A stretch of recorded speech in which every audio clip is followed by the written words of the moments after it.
Conto fantástico. Flor, telefone, moça, de Carlos Drummond de Andrade. Não é conto. Sou apenas um sujeito que escuta algumas vezes que outras não escuta e vai passando. Naquele dia escutei, certamente porque era uma amiga quem falava.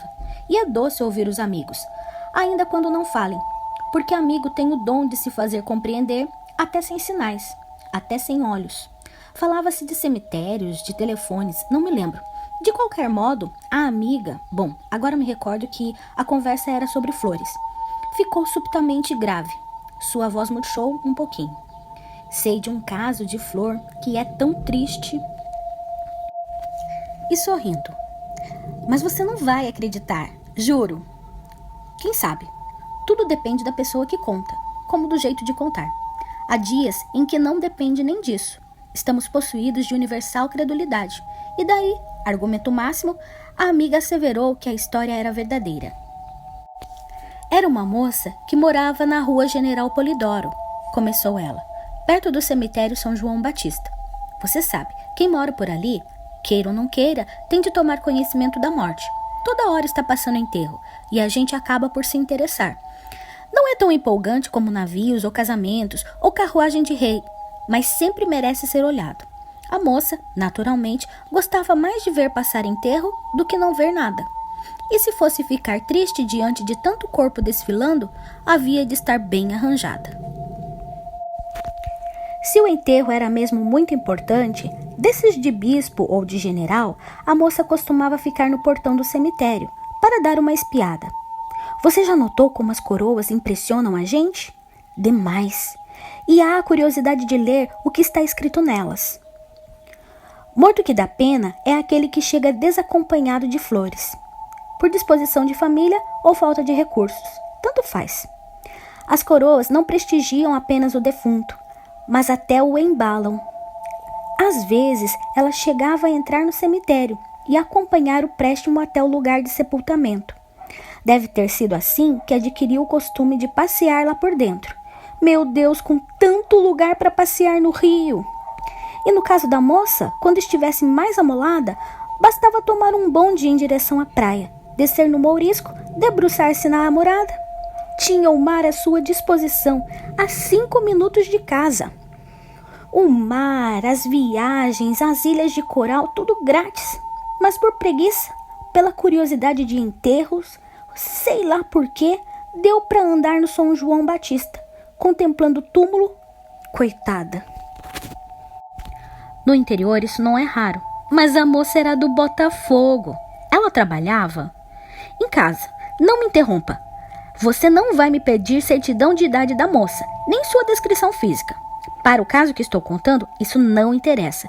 O certo é que de tarde costumava passear, ou melhor, deslizar pelas ruazinhas brancas do cemitério, mergulhada em cismas. Olhava uma inscrição ou não olhava. Descobria uma figura de anjinho, uma coluna partida, uma águia. Comparava as covas ricas às covas pobres. Fazia cálculos de idade dos defuntos. Considerava retratos em medalhões. Sim, há de ser isso que ela fazia por lá. Pois que mais poderia fazer? Talvez mesmo subisse ao morro, onde está a parte nova do cemitério e as covas mais modestas. E deve ter sido por lá, uma tarde, que apanhou a flor. Que flor? Uma flor qualquer, margarida, por exemplo, ou cravo. Para mim foi margarida, mas é puro palpite, nunca apurei. Apanhou com esse gesto vago e maquinal que a gente tem diante de um pé de flor. Apanha, leva ao nariz, não tem cheiro. Como inconscientemente já esperava, depois de amassar a flor, joga para um canto, não se pensa mais nisso. Se a moça jogou a margarida no chão do cemitério ou no chão da rua quando voltou para casa, também ignoro. Ela mesma se esforçou mais tarde por esclarecer esse ponto, mas foi incapaz. O certo é que tinha voltado. Estava em casa, bem quietinha, havia poucos minutos, quando o telefone tocou e ela atendeu. Alô? Cadê a flor que você tirou da minha sepultura? 5 minutos dão para a pessoa mais sem imaginação sustentar um trote. A moça riu de novo, mas preparada. Está aqui comigo, vem buscar. No mesmo tom lento, severo, triste, a voz respondeu: quero a minha flor que você furtou. Me dá a minha florzinha. Era homem, era mulher? Tão distante a voz fazia-se entender, mas não se identificava. A moça topou a conversa. Vem buscar, estou te dizendo. Você bem sabe que eu não posso buscar coisa nenhuma, minha filha. Quero minha flor, você tem obrigação de devolver. Mas quem está falando aí? Me dá minha flor, eu estou te suplicando. Diga o nome, senão eu não dou. Me dá minha flor, você não precisa dela e eu preciso. Quero a minha flor que nasceu na minha sepultura. O trote era estúpido, não variava, e a moça, enjoando logo, desligou. Naquele dia não houve mais nada. Mas no outro dia houve. À mesma hora, o telefone tocou. A moça inocente foi atender. Alô? Me dê a flor.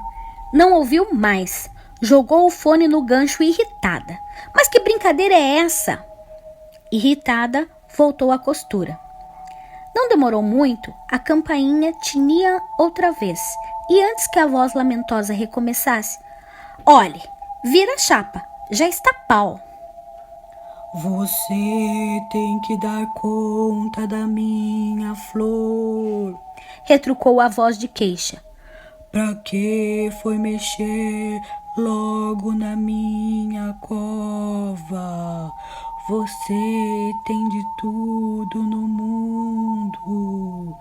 Eu, pobre de mim, já acabei. Me faz muita falta aquela flor. Essa é fraquinha, não sabe de outra? E desligou. Mas voltando ao quarto, já não ia só. Levava consigo a ideia daquela flor. Ou antes, a ideia daquela pessoa idiota que a vira arrancar uma flor no cemitério e agora a aborrecia pelo telefone. Quem poderia ser? Não se lembrava de ter visto nenhum conhecido. Era distraída por natureza. Pela voz, não seria fácil acertar. Certamente se tratava de voz disfarçada, mas tão bem que ela não podia saber ao certo se de homem ou de mulher. Esquisito, uma voz fria, e vinha de longe, como de um interurbano. Parecia vir de mais longe ainda, mas está vendo que a moça começou a ter medo. E eu também. Não seja bobo. O fato é que aquela noite ela custou a dormir, e daí por diante é que não dormiu mesmo nada. A perseguição telefônica não parava, sempre à mesma hora, no mesmo tom. A voz não ameaçava, não crescia de volume, implorava. Parecia que o diabo da flor constituía para ela a coisa mais preciosa do mundo, e que seu sossego eterno, admitindo que se tratasse de uma pessoa morta, ficara dependendo da restituição de uma simples flor. Mas seria absurdo admitir tal coisa, e a moça, além do mais, não queria se amofinar. No quinto ou sexto dia, ouviu firme a cantinela da voz e depois passou-lhe uma bruta descompostura. Fosse amolar o boi, deixasse de ser imbecil. Palavra boa, porque convinha a ambos os sexos. E se a voz não se calasse, ela tomaria providências. A providência consistia em avisar o irmão e depois o pai. A intervenção da mãe não abalara a voz. Pelo telefone, pai e irmão disseram as últimas à voz suplicante. Estavam convencidos de que se tratava de algum engraçado, absolutamente sem graça, mas o curioso é que quando se referiam à voz, diziam a voz. A voz chamou hoje? Indagava o pai, chegando da cidade. Ora, é infalível, suspirava a mãe, desalentada. Descomposturas não adiantavam, pois ao acaso era preciso usar o cérebro, indagar, apurar na vizinhança, vigiar os telefones públicos. Pai e filho dividiram entre si as tarefas. Passaram a frequentar as casas de comércio, os cafés mais próximos, as lojas de flores, os marmoristas. Se alguém entrava e pedia licença para usar o telefone, o ouvido do espião se afiava. Mas qual? Ninguém reclamava flor de jazigo, e restava a rede de telefones particulares, um em cada apartamento, 10, 12 no mesmo edifício. Como descobrir? O rapaz começou a tocar para todos os telefones da rua General Polidoro, depois para todos os telefones das ruas transversais, depois para todos os telefones da linha 26. Discava, ouvia o alô, conferia a voz. Não era, desligava. Trabalho inútil, pois a pessoa da voz devia estar ali por perto. O tempo de sair do cemitério e tocar para a moça, e bem escondida estava ela, que só se fazia ouvir quando queria, isto é, a uma certa hora da tarde. Essa questão de hora também inspirou a família a algumas diligências, mas infrutíferas. Claro que a moça deixou de atender o telefone, não falava mais nem com as amigas. Então a voz, que não deixava de pedir se outra pessoa estava no aparelho, não dizia mais "Você me dá minha flor", mas "Quero minha flor, quem furtou minha flor tem que restituir", e etc. Diálogo com essas pessoas a voz não mantinha. Sua conversa era com a moça e a voz não dava explicações. Isso durante 15 dias, um mês, acaba por desesperar um santo. A família não queria escândalos, mas teve de queixar-se à polícia. Ou a polícia estava muito ocupada em prender comunistas, ou investigações telefônicas não eram sua especialidade. O fato é que não se apurou nada. Então o pai correu à companhia telefônica. Foi recebido por um cavalheiro amabilíssimo que coçou o queixo, aludiu a fatores de ordem técnica. Mas é tranquilidade de um lar que eu venho pedir ao Senhor, e o sossego da minha filha, de minha casa. Serei obrigado a me privar de telefone? Não faça isso, meu caro senhor. Seria uma loucura. Aí é que não se apurava mesmo nada. Hoje em dia é impossível viver sem telefone, rádio e refrigerador. Dou-lhe um conselho de amigo. Volte para sua casa, tranquilize a família e aguarde os acontecimentos. Vamos fazer o possível. Bem, você já está percebendo que não adiantou. A voz sempre mendigando a flor, a moça perdendo o apetite e a coragem. Andava pálida, sem ânimo para sair à rua ou para trabalhar. Quem disse que ela queria mais ver enterro passando? Sentia-se miserável, escravizada a uma voz, a uma flor, a um vago defunto que nem sequer conhecia. Por quê? Já disse que era distraída. Nem mesmo se lembrava da cova de onde arrancara aquela maldita flor. Se ao menos soubesse...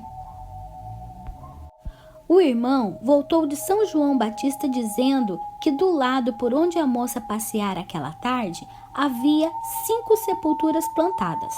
A mãe não disse coisa alguma. Desceu, entrou numa casa de flores da vizinhança, comprou 5 ramalhetes colossais, atravessou a rua como um jardim vivo e foi derramá-los votivamente sobre os 5 canteiros. Voltou para casa e ficou à espera da hora insuportável. Seu coração lhe dizia que aquele gesto propiciatório havia de aplacar a mágoa do enterrado, se é que os mortos sofrem, e aos vivos é dado consolá-los, depois de os haver afligido. Mas a voz não se deixou consolar ou subornar.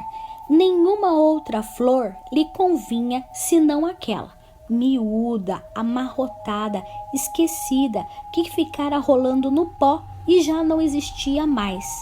As outras vinham de outra terra, não brotavam do seu estrume. Isso não dizia a voz, mas era como se dissesse. E a mãe desistiu de novas oferendas, que já estavam no seu propósito. Flores, missas, de que adiantavam? O pai jogou a última cartada. espiritismo. Descobriu um médium fortíssimo, a quem expôs longamente o caso e pediu-lhe que estabelecesse contato com a alma despojada de sua flor. Compareceu a inúmeras sessões, e grande era a sua fé de emergência. Mas os poderes sobrenaturais se recusaram a cooperar, ou eles mesmos são impotentes, quando alguém quer alguma coisa até a sua última fibra. E a voz continuou, surda, infeliz, metódica. Era mesmo de um vivo. Como às vezes a família ainda conjecturava, embora se apegasse cada dia mais a uma explicação desanimadora que era a falta de qualquer explicação lógica para aquilo. Seria de alguém que houvesse perdido toda a noção de misericórdia? E se era de morto, como julgar? Como vencer os mortos? De qualquer modo, havia no apelo uma tristeza úmida, uma infelicidade tamanha que fazia esquecer o seu sentido cruel e refletir: até a maldade pode ser triste? Não era possível compreender mais do que aquilo. Alguém pede continuamente uma certa flor, e essa flor não existe mais para lhe ser dada. Você não acha isso inteiramente sem esperança? Mas e a moça? Carlos, eu preveni que meu caso de flor era muito triste. A moça morreu no fim de alguns meses, exausta. Mas sossegue, para tudo há esperança. A voz nunca mais pediu: